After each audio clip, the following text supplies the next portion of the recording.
How you doing? Good. We are going to talk about high alpha innovation. But first I'm going to tell everybody about Nick. Nick Wichert is on the partnerships team at High Alpha Innovation, an Indianapolis-based venture studio that co-creates startups in partnership with corporations, universities, and governments.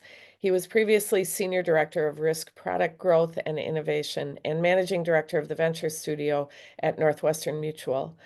Nick has also co-founded a startup, several accelerators, and worked in technical sales and business development. He has an MBA from Lakeland College and an undergraduate degree in psychology from the University of Wisconsin-Milwaukee, where I didn't know this until now. He was a 4-year varsity athlete in track and field. Thanks for joining us, Nick. Glad to be here. Um, so let's clear up one confusion just for starters. There's High Alpha, the venture studio in Indianapolis that was founded by Scott Dorsey, who sold ExactTarget to Salesforce in 2013 for about $2 billion in cash. And they operate this SaaS venture studio in Indianapolis. Then there's your company, High Alpha Innovation. So the distinction is that innovation on the end, which is a portfolio company of High Alpha. Tell us about High Alpha Innovation. Yeah, we're hopefully going to clear the air on our brand over the next few weeks when we rebrand ourselves. So more to come on that. The distinction between us and High Alpha is that High Alpha operates a venture fund and a venture studio. It comes up with its own ideas. It has its own sandbox where they can see gaps, build solutions, and then finance those on their own. We actually spun out of High Alpha in 2019, really when a lot of corporations were coming to them saying, you guys are doing all this innovation stuff faster than we ever could. You're being more successful and you're having a greater impact in their companies that we would want to partner with. So they said, can you go do that for us? And so at the time, our now CEO was their director of corporate partnerships and ran a few experiments with Xerox, with Silicon Valley Bank, with Vanguard. And there was enough demand where they said, let's just spin you guys out. Let's share a playbook. Let's be a financing resource for you if companies come out that we think should be investable. So we've been operating on our own for about 5 years now, focused specifically pointing that playbook at universities, corporations, and recently governments. So let's start talking about the university part. We have a lot of universities listening. In your work with universities, you typically don't start with, here's a startup idea, let's build it. You go in and look at the research and ask questions about that. Let's ask if there's a venture backable business there. Can you give us an example of how you do that? Yeah, so we've had 4 university partnerships over the last few years. Our we're running 1842 Fund out of Notre Dame. They're looking at it from both the how can I take the research that our faculty is doing, and instead of, or I should say, in addition to raising grant funding around that, are there elements of that research that you could extract or that could be benefited by a venture backable startup to go in the market and learn, almost apply that research and then apply those learnings back in for further research. So we've got a couple companies now that we've done it with. Notre Dame, Dial Ventures out of Purdue, which it was unique in that Purdue wanted to add more value to the agriculture industry other than just doing their typical research. They wanted to go to their corporate backers or their corporate partners and say, what are the problems that you see existing in the market? How can we help you solve that? So we actually brought in fellows who were not part of the university. They were entrepreneurs. They were executives from companies like Panera who had left and wanted to start a company. And we helped them navigate what are the right problems to solve? How do you do that? And so we've now have one of the largest ag tech portfolios in the country. And so that portfolio continues to grow. We've got a partnership with First In Ventures out of UNC at Chapel Hill. It's a digital health venture studio. So that was actually brought forth by Fred Eshelman in the Eshelman Institute, where they said we need to do more. We need to bring more molecules to market, but we also have to do this digital health. And so the first few programs we did was focused on the opioid crisis. So we partnered, again, UNC connected us with members of the community. We partnered with them.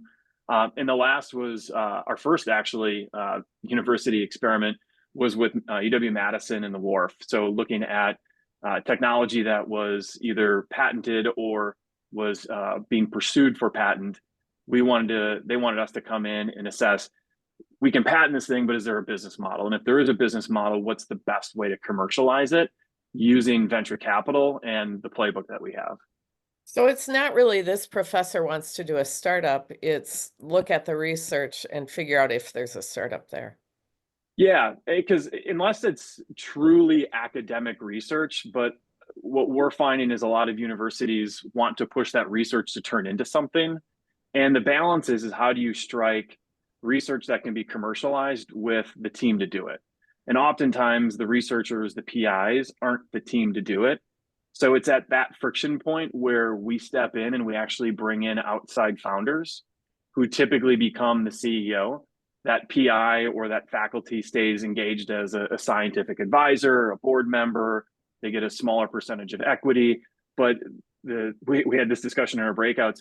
Bringing that conversation forward before we even engage is super important. But because we don't want to do is get to a point where everyone's excited and then say, well, we don't have any way to run the company. There's no founder.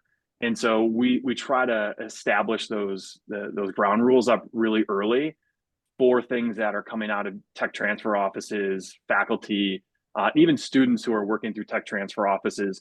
We typically don't raise capital and give it to a 22-year-old freshly minted graduate. Our value is we want to bring a true operator in and say, you're going to be the CEO and you're going to work with this student or this faculty to bring the business forward. And it's a great opportunity for the students because they get paired with amazing entrepreneurs.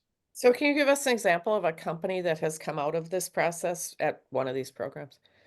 Yeah, I was just talking to one of our program managers this morning. So Notre Dame, what we focused initially on was some research, and I've got some notes here. So if I'm reading, sounds like I'm reading, it's because I am. Doing fine. 20% of health outcomes are influenced by doctor visits. So while the majority are shaped by social determinants of health. So health systems are required to collect that data, but it's outdated, it's paper-based, there's a bunch of methods that face significant language and trust barriers. So the current solutions are heavily manual. So they use folks like community health workers, but they're overwhelmed. It's too much demand. There's data that's incomplete. So to address it, what we're doing is we're partnering with the Notre Dame research team to train artificial intelligence to detect cultural subtext and enhance the social determinants of health assessments before intake. So we already have, just kind of looking at like that research commercialized, the potential. Part of our process is going out and saying, well, who would be the first customer for this? So during the program, we actually identified a major health system in Indiana that is already agreed to be a pilot customer. So now coming out of that, not only is there a business, we're recruiting the founders, there's capital in it, there's also a first customer in it. So you're doing, in some ways, what a venture capitalist would do, but you're doing it at a program level. Exactly. Yep. Yeah.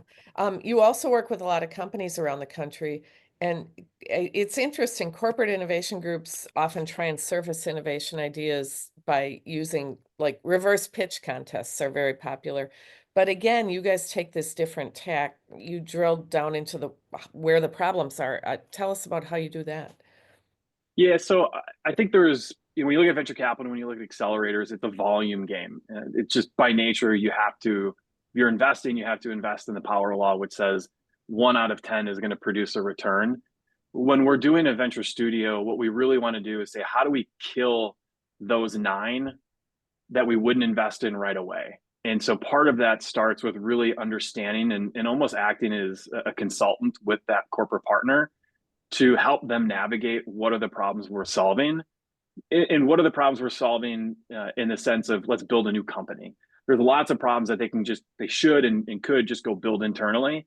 There's lots of problems that can be solved by existing startups, joint ventures, acquisitions. Go do that. But for the areas that are typically, unknown because there's shifts happening. There's technology like AI kind of advancing. They don't know how to formulate that into a specific problem. And so what we do is we come in, we help them kind of find this, we call it Goldilocks theme. It's a challenger problem that is unmet, widely held, and important. It also is strategically relevant, but sits in a big enough market where we can raise venture capital behind it. Again, if it's strategically relevant, but it's not a big enough market for VCs to invest, we put it in the go build it internally pile. It helps to prioritize their efforts because the Achilles heel of a lot of corporations is they want a lot of things happening, but when you have a lot of things happening, you lose focus. And focus is typically the enemy of entrepreneurship. And so we try to focus them incredibly narrow in what that theme is. And then we run through a playbook, which is really using jobs to be done framework. It's rapid prototyping. It's qualitative research using things like the lean startup principles. So we kind of throw the whole kitchen sink at how we're actually going to find a solution and a viable business model around that. And then we cap the program with something we call Sprint Week, which again emanate out of corporations, which was this forcing function to say, we need to make a decision now to either launch this company or not. Again, the Achilles heel is that there's always more research to do. There's always more questions that you have to have answered. And that is the epitome of a startup. There's always questions to be answered. And so for corporations, what we do is we have this week-long event where we prepare the business for its first round of financing. We've got a brand, there's wireframes, there's product, there's first pilot commitments. We have the company entity ready to go. We've got the brand trademarked. So we set this entity up so it also feels incredibly real for these corporations versus a McKinsey 80-page pitch deck that says, here's all my recommendations, good luck. We give the partners a term sheet that says, here's the business we're going to start, here's how we're going to capitalize it, and here's what the first year looks like. So it's really actionable. Can you give an example of a company that you've got, worked with a corporation to create? Yeah, so we've got a portfolio of 30 companies with about 40 partners. And one of our most recent companies came out of working with a pharmaceutical manufacturer. And if anyone's ever lived in this space, the problem that they were struggling with is that every time a new drug or an existing drug needs to be updated because of clinical research, it has to go through this medical, legal, and regulatory review process. Typically, that process can take about 4 weeks. And if you think about it's an internal process, right? It's an internal process, yeah. And so it covers those 3 teams, the marketing team for that drug. It also incorporates a lot of some of the executive teams sometimes because they prioritize the work based off of the tier of drug, and tier being how much revenue it's driving in. So what happens is that anytime there's an update to the clinical research, every single tactic, which is a single individualized version of an ad, needs to be scrutinized. It has to go through a process that looks at what medical information is being referenced. Are the right studies being referenced? Are there things that they shouldn't say, can't say? They're too aggressive with the positioning of it.